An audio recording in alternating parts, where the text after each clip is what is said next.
वास्तु ठीक करने से पहले अपनी वास्तविकता को ठीक करो।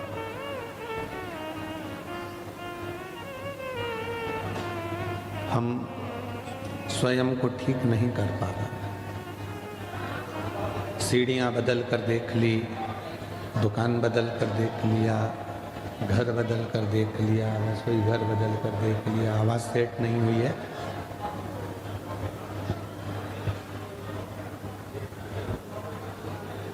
घर बदल कर देख लिया, हमने सीढ़ियाँ बदल कर देख ली, सब कुछ हमने बदल कर देख लिया, पर अब थोड़ा सा अपने आप को बदलो।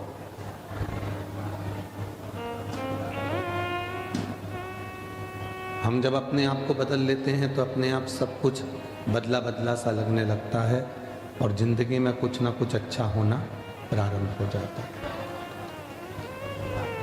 हम स्वयं को नहीं सुधार पा रहे।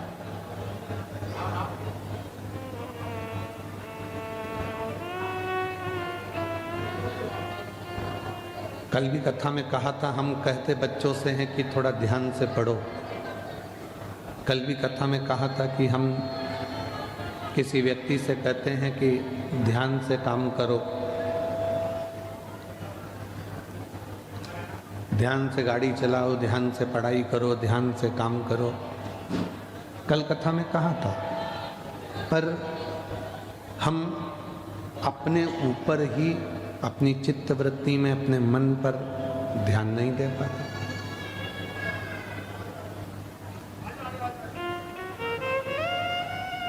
शिवलिंग के सामने, मंदिर में या घर में, भगवान शंकर के मंदिर में भी अगर जा रहे हो, घर में भी अगर भगवान शंकर के शिवलिंग की पूजन कर रहे हो या शिवलिंग का पार्थिव शिवलिंग बनाकर निर्माण कर रहे हो, तो तुम्हारी पूजा की थाली में कोई चीज कम है, चल जाएगा। तुम्हारे पूजन की थाली में अगर कोई चीज कमी है, चलेगी। पर शिवलिंग की पूजन करते समय चाहे मंदिर में पूजन करो, चाहे अपने घर में पूजन करो, चाहे पार्थिव शिवलिंग का पूजन करो, पूजन की सामग्री कम होगी, चलेगी, पर मन रत्ती भर भी कम नहीं होना चाहिए। दिल परमात्मा में पूरा लगा होना चाहिए।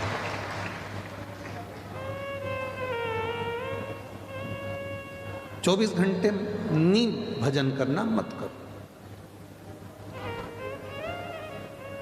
12 घंटे भी आपको भगवान का भजन नहीं करना, मत करो। हम नहीं बोलेंगे कि तुम 12 घंटे करो, कि 10 घंटे करो, कि 20 घंटे करो, आपको मत करो। आप 5 घंटे भी अगर भगवान का भजन नहीं कर पाए तो मत करो, कोई बात नहीं। आप 3 घंटे भी भगवान का भजन नहीं कर पाए तो कोई बात नहीं।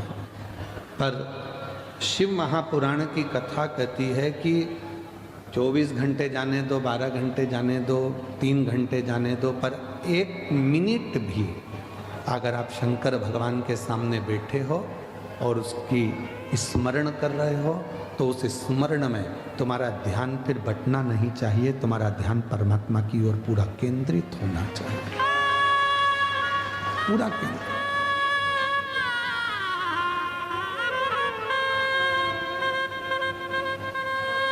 हम अपनी निगाहों को भी बांट देते हैं, हम अपनी श्रवण की शक्ति को बांट देते हैं, हम अपनी वाणी को भी बांट देते हैं, हम अपनी श्रवण शक्ति को बांट देते हैं, हम अपनी दृष्टि को बांट देते हैं, हम अपने विचारों को भी, जो परमात्मा की ओर अग्रण्य होना चाहिए, उस मन को भी हम बांट देते हैं। आज कथा का विराम दिवस है।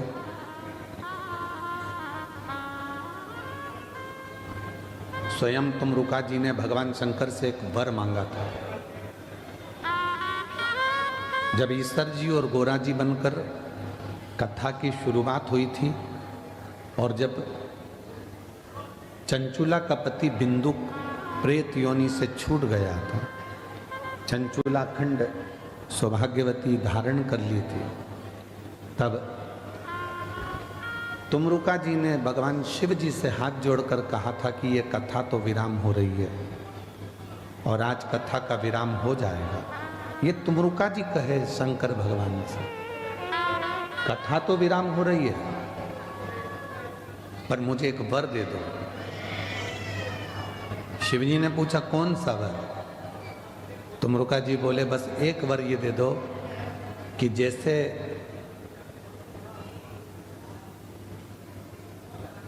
कोई जाता जाता घर के बच्चों को कुछ देकर जाता है, उसी तरह जिस दिन ये शिव पुराण का विराम हो उस दिन आप भी जितने शिव भक्त इस कथा को सुन रहे हों उन सब की झोलियां भर कर चले जाए। ये वर दे दीजिए। इसीलिए शिव महापुराण की जो छठे दिन की रात्रि होती है या 5 दिन की कथा होती है तो चौथे दिन की रात्रि होती है, उसको शिवरात्रि कहते हैं।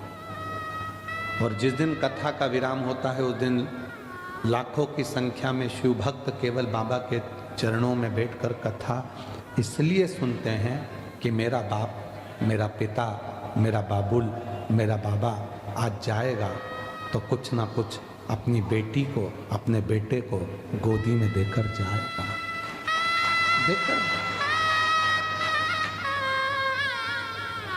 जिस कामना से आप कथा